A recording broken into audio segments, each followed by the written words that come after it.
Hi, everybody.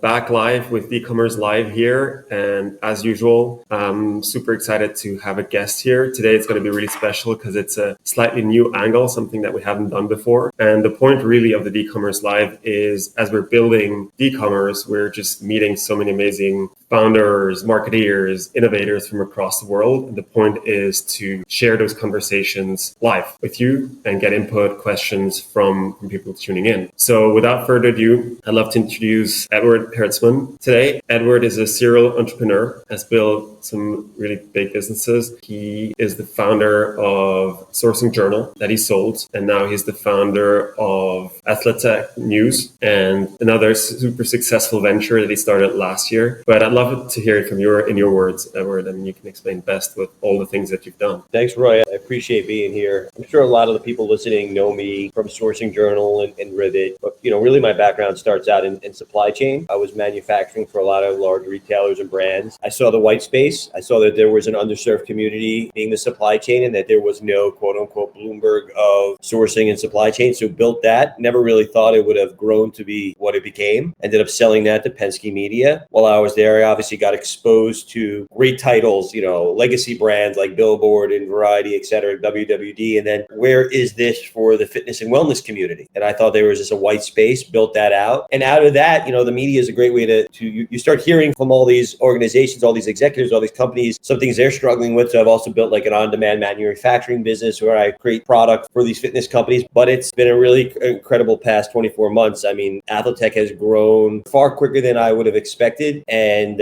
you talk about, community and an underserved community. Wow, the fitness and wellness executives have been really ignored, I would say, for a very, very long time. Wow. And you bring up the word that I'd love to start with, which is community. And I'd love to hear in your words what community means to you. I would probably, if I'm answering that from the seat of a media operator and owner, I'd probably substitute community for audience. And I would say my entire product is my audience. Like my community is my business. And so I live and die by that. We must build not only a large audience, but a highly engaged and targeted audience. I think today, especially in B2B, it's not necessarily the scale of it, it's the quality of it. It's owning that first party data. It's being able to communicate directly to those executives, having them engage with the content or at your events, et cetera, et cetera. So I think community and audience is maybe more or less important depending on the type of business. But from a media perspective, it is everything really. And this is what I'd love when we spoke earlier in terms of how you really view your entire business on audience. And to you, when we spoke about it, you're like, obviously that's the most important is having that direct relationship with your audience. Can you just share a bit more how you think about that and just to understand just how important that is for you? So if you go back to the early days of Sourcing Journal, I created a business to really solve a problem I was having. I couldn't communicate to my buyers that there was a cotton crisis, that prices were going up, that, compliance, after how important compliance became. I was one of the community. I built a community and I built an audience by being part of it. It was a very authentic build. No one could ever say, you were never in Pakistan, you were never in Bangladesh, you don't know what this means. And so I think what's very important in a lot of these conversations is the authenticity of that relationship. If you're building something and you're serving, are you creating content that community values? Are you creating events where the people come together and they find benefit? Or are you perceived as just a salesman? Is it a transactional relationship? So I always take it when you're building, you have to come at it from a very different angle. For years, you're like, I want to create content that these people are going to benefit from. I want to create relationships that serve the end user. Over time, if you do that, you're going to build a bigger audience, and then you're going to be able to monetize that. The mistake where people make is when it gets to a certain point, they forget that authenticity. They forget that relationship with the community. They forget the purpose was to serve that community. When Trump had the 301 tariffs, we immediately went into a room, me, my editor, my publisher, and said, look, this is a great opportunity for us. I don't know if we can make any money, but there are so many questions people are having. What happens if we invite 100 CEOs, immediately get them within a week? We had a breakfast. We got a trade attorney. We got someone from the trade association. We got a freight forwarder. And it was all about, hey, I have a question. I'm making product in Bangladesh, but the but the fabric comes from China. Yeah, you're not going to be taxed on that because it's the final, it's the country of where you're shipping it from. And what happened after that event is we showed our audience, we showed the industry that we're really trying to help solve the problem. A different approach would be like, you want to sponsor this? You want to buy a ticket to this? All I'm only going to do is it built if sold. There are a few events I've done this year for Athletech where I actually lost money, but I brought people together and they're like, wow, haven't been in a room with different types of the at home and the boutique and the franchise and the big box and the wearables. And I know that if I do that, and that's an investment in building community, building those relationships, in time I'll be able to monetize it. If I only think about instant gratification, yeah, you may be able to do it, but then you won't have anything on the back end of it. So I do think about it's a little bit of I always joke, no matter how rich you are, you can't have a baby at 5 months. You need to have patience and you need to build a direct relationship with your audience. And let's talk a bit more about that relationship with your audience and across the different stages. So take us back from when you started either of the businesses. How did you identify who this is? Like, who is your audience? Did you go really like single people, or did you think more globally, and how to build that relationship over time? Again, my answer is going to be very specific to B2B businesses. And I think I love B2B. I'm not a big consumer. I don't like the consumer market because if you think about it from an advertising perspective, Rolex could be on a billboard, in a magazine.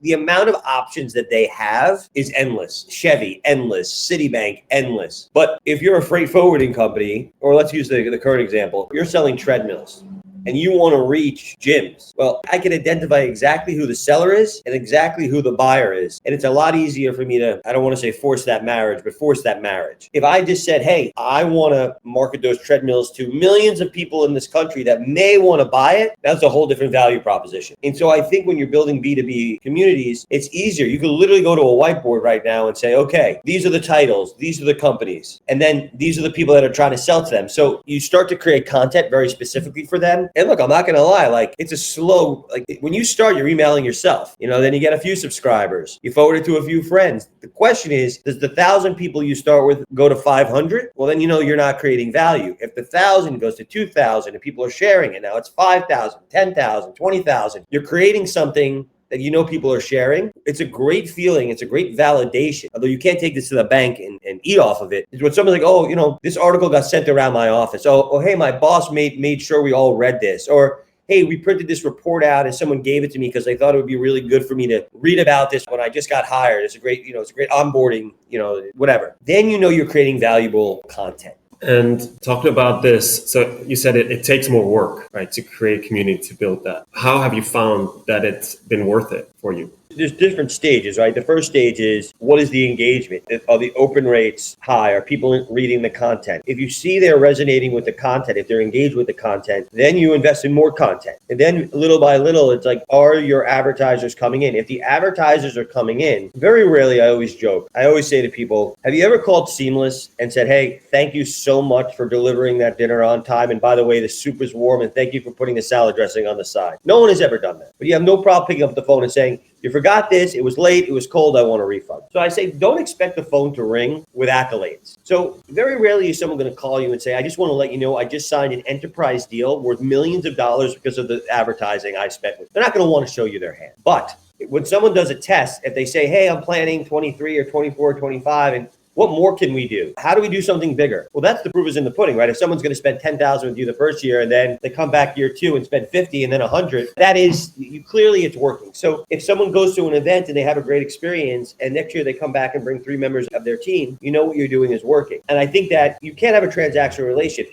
Unfortunately, the economics of these businesses, these are not unicorns, right? So if you're not building this for the long term, if you don't have a sustainable business where people are going to keep coming back, you shouldn't get into it. So I spent a lot of time nurturing those relationships and making sure that my partners find value so they come back every year, because if you lose some of those big players, there's no one else to replace them. So you have to do everything to make sure that they are satisfied. So let's give it a bit of a light also on the 2 main industries that you've been working in. So let's say from the fashion and the sports, wellness, fitness industry. These are, similar, but also very different in many ways. Thinking about community, what are the things that you think are fundamentally completely different that you just cannot apply? And maybe some universal truths that you found when building community.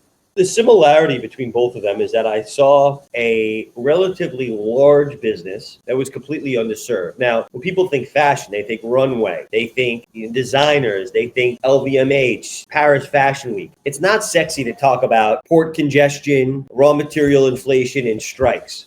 And the pandemic changed a lot because it put the supply chain on the front pages of the newspapers. But I always had my gut, and this was 15 years ago, is that money was going to be made or lost in the supply chain. We've been studying Inditex and Zara for decades. Their competitive advantage is their supply chain. Even Shein, whatever you want to say of them, they're really a tech company, a supply chain company that sells clothes. A lot of fashion brands are under the guise of being a tech company or being a supply chain company. So I think the difference is, I joke with people, I say, I'm the best studio apartment salesman in New York. I wake up every day saying, I want to sell studios. While it is more appealing to go after the penthouse, I like finding these underserved white spaces and saying, look, those supply chain executives deserve a platform for their problems to be discussed, for their stories to be told, for they to be able to go to an event and not be second fiddle to the creative director. They should be on the stage talking, because this is real business being done. And I think you could say the same thing for fitness and wellness. It is a relatively small industry on dollar amount, but there's 115,000, I think that's the number of independent of locations out there. There is millions of people that are employed by this industry. You don't turn on CNBC and see it being talked about. Very few companies are publicly traded. During the pandemic, it was not deemed an essential business, which was catastrophic to the industry. So again, I see a group of individuals that are doing serious business, but maybe are not taking seriously. How do you create the platform for them and make them feel like this is their Bloomberg, this is their billboard? In building those audiences, what have you found are really the things that make people first show up and then stick? I may come across as if I got it all figured out, but the truth is I'm really, there's a ball of anxiety on most days. I had a lot of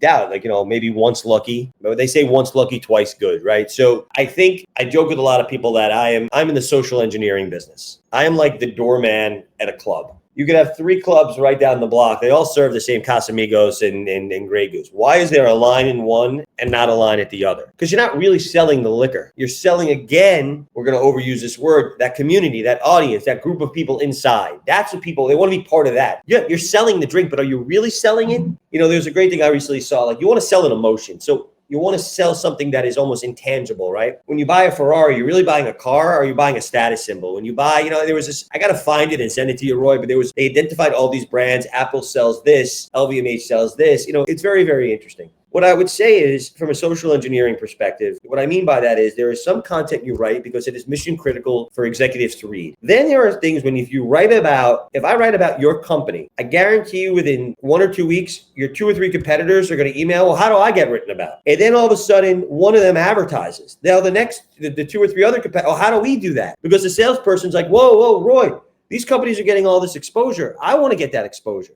So what starts to happen is you have to know who are the right people to write about. What are the stories for traffic? What are the stories for credibility? What are the stories for FOMO? And that is part of it. It's part science, part art. And if you do that right, people are going to start to come. You write about someone, they post it on social. Well, maybe the story is secondary, but you're doing it because they have an audience that you're going to be able to capitalize on. It's a little bit more strategic than it may sound. You know what I'm saying? Everything is done deliberately. Sometimes you write a story, not because it really is a great story, but you have such a good relationship with that client that you want to give them that ink. And so, I don't want people to have a bad taste in their mouth with the media, but it's a media business at the end of the day. And you have to, I've always been a big believer that the newsroom, it used to be the editor-in-chief and the publisher were on 2 different sides of the house. I think today, to be successful, everyone needs to understand the business, be part of the business, and work towards that business together. I think that church and state, not that you should not have editorial credibility, but the editorial team should understand what drives the business and make sure they're covering, the stories and the people appropriately.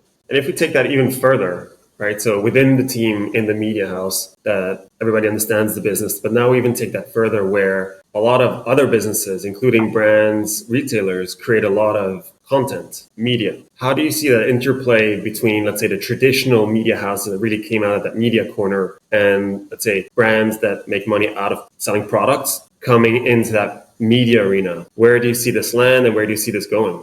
Look, I think everyone today is trying to call themselves a media company, right? It's a little overused buzzword. Why do you think it's a good thing to be called a media company now? Well, I don't think it's a good thing. I think what happened is everyone went out raising money. Instead of a Peloton saying that we are a consumer product company and we are a media company, we're a tech company, because all of a sudden the valuations are higher, the amount of money you could raise is higher, the exit may be perceived to be higher. At the end of the day, you have a COG, or you have a product in a warehouse that's expensive, and that's what you're selling. Oh, this is connected water. No, it's not. It's water, and you're not a tech company. You're not digitizing this glass of water. It's amazing to me that someone created a mirror and sold it for $500 million to Lululemon. Now, credit to them, and obviously the press is, I'm not saying anything inflammatory. It's not been a good deal. It hasn't worked out, and it was, I'm sure Lululemon regrets it. I think that's part of business. No one bats 1,000. You bat 300-400, you're in the Hall of Fame. So the idea that every deal is going to be great and every hire is going to be great, that's flawed. People make mistakes every day, and if you don't make mistakes, that means you're not swinging. You're not actually playing the game. I think that the reason why people are, what has changed, and you know a lot more about this, Roy, than I do, first part of data, owning your audience is very, very important today. And it's becoming more expensive and it's becoming harder to own it. So people now are feeling the pressure. How do you build that audience so you can market directly to them versus rely on an algorithm change or a CPM change of an Instagram or a Meta or something like that? I do believe in why I still, despite all the AI and of the negative headlines around media, I continue to invest in B2B because that is something I don't think AI is going to replace.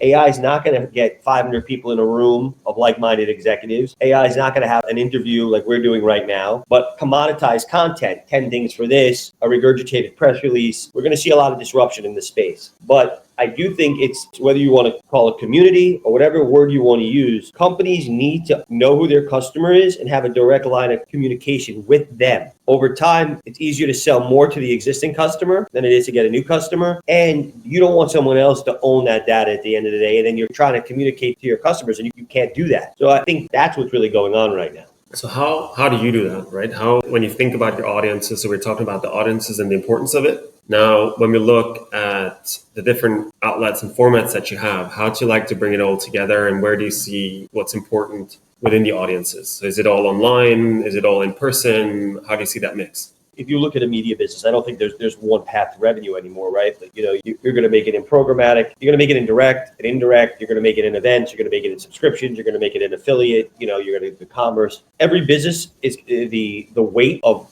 some businesses are going to make more in events. Some businesses are going to make more in commerce. Some businesses are going to make more with a paywall. But I think that today it'd be ignorant to say like, oh, I just want to rely on one stream of revenue because, again, one thing changes, one algorithm changes, a pandemic happens. So I think you need to be diversified. And again, I think this conversation is probably unique because my business's audience, I'm not a product saying, hey, what is the community for this? And I think it's different. Look, what I could say is, because I also manufacture I built this on-demand business, so a lot of gyms, like, they want to make 12 t-shirts or 20 t-shirts. I'm like, whoa, I'm used to making containers of clothing. Like, that's not, and they want it in a week. What I can tell you is, this is where people have to be careful. People will walk down the street with their Giants jersey, with their Giants t-shirt, with their Kansas City. They want to be part of that community. They want to be a fan. They want to wear that. They're proud to wear that. Look at the Business Fanatics has built. You could also say people that are a member of a local CrossFit gym, they want to say, hey, CrossFit Upper East Side, CrossFit Toledo, Ohio, the High Rocks games. People want to hey, I'm on this team. They want to be part, they want to show loyalty, or they want to represent that community. I don't see anyone walking down the street with a Bounty t-shirt. No one's like, yeah, man, I root for Bounty on Sunday. There's no like Kleenex product. We sometimes get a little crazy. Is people going to walk around with a number 2 pencil lunchbox? Like, where do we take the idea of merchandise and community, and where does it go a little too far? Should everyone be in the social media business? Should everyone be creating products? Should everyone have a merch line? This is where I think things get a little crazy. So, and I don't mean it as a joke, but on Sunday in football season, you see a lot of people going to the local bars wearing their jerseys. I've never seen anyone wearing a Bounty, t-shirt. Like, so should they be creating a collection? I don't know. Maybe if Kith wants to do like a one-off thing, it could be kind of cool, but like the answer is no. And for sure. And then within even in the B2B space, like, how then to create that emotional connection? I think it's really about that, right? So in the sports world, let's say if you're a fan of a team, you will want to represent it because you're emotionally really tied to that. You want them to win. You want to show that affection. How to bring that to life in maybe places where it's not so obvious?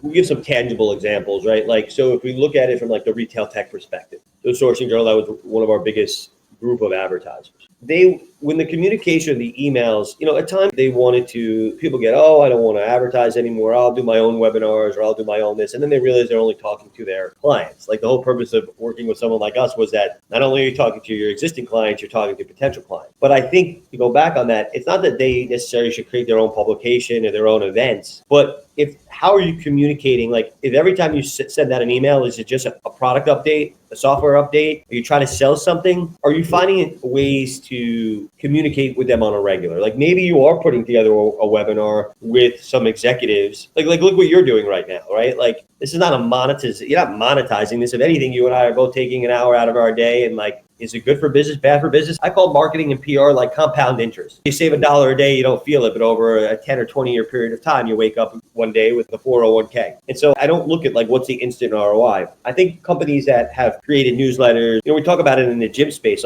should every gym be in the media business? Should every personal trainers don't need to create publications, but are you checking in with your clients? Are you giving them, hey man, want to make sure that you're following up on that meal plan we thought about? Hey, were you able to did you stretch yesterday?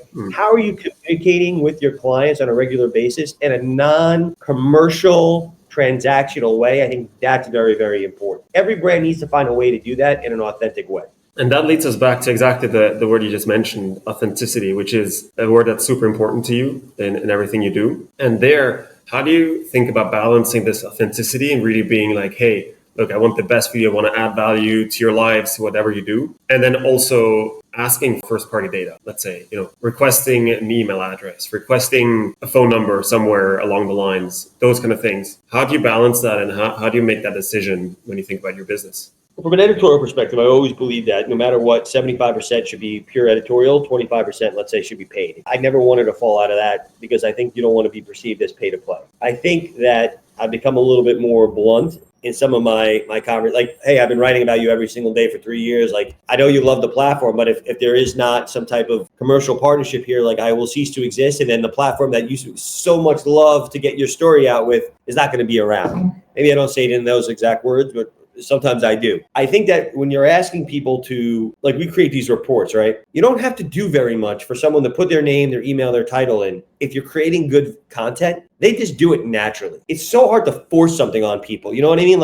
How many times will I want to get on a wait list of a product? I have no issue giving my information for that. Oh, this product is sold out. Would you like us to email you when we have it? Yeah, I would. Because I really want that product. I think that, again, we don't have to over intellectualize this. If you're creating something that people want, do I have any issue giving my information to Instagram? No, because I want an Instagram account. I'm going to be less likely to do that if there's a new social platform that pops up and I'm the first one that's going to try it. So I think that, again, it comes down to value. If you're creating value, people will give that. And also, I think people realize that there is a cost. Maybe the cost isn't dollars. Maybe the cost is giving the information. Maybe the cost is it's a freemium type of model. I'm thinking a lot about that because as I try to segment lists and have more targeted advertising, I may not be able to put up a hard paywall necessarily, but I may need to have a soft paywall because unless people are willing to give me that information, I can't target them the exact content they want. And also then I can't serve my advertisers to target directly to the people they want. So there needs to be some transactional relationship, even if it's not dollars and cents. And I think there's an understanding if there's value behind that product. What I take away from this and what I really love is about this, adding value first. And that's been the whole conversation really is that mantra of add value first and then think about anything that you could ask for, et cetera. And I think this is such a beautiful mindset. And I think it's something that happens I see often, but not everywhere, right? So for people that live in that way and really get it, it's so beautiful and obvious. And you've been super successful living that way. And I think that's such a great use case to show out there to be yeah, you can give and things will come to you later. That's what I'm getting from here. I think very simply put, and this is not my quote, people overestimate what they could do in a year and they underestimate what they could do in 5 years. And I think that entrepreneurship has been romanticized and glamorized over the past 5 to 10 years. Everyone on Instagram is, swipe up to see how I did $1 billion in real estate or swipe up to see my new car. A lot of these people are all hat, no cattle. The reality is 5 or 10 years is quick. It takes time to build audience. It takes time to build a relationship. It takes time to monetize a business. Oh, I want to build it to sell it.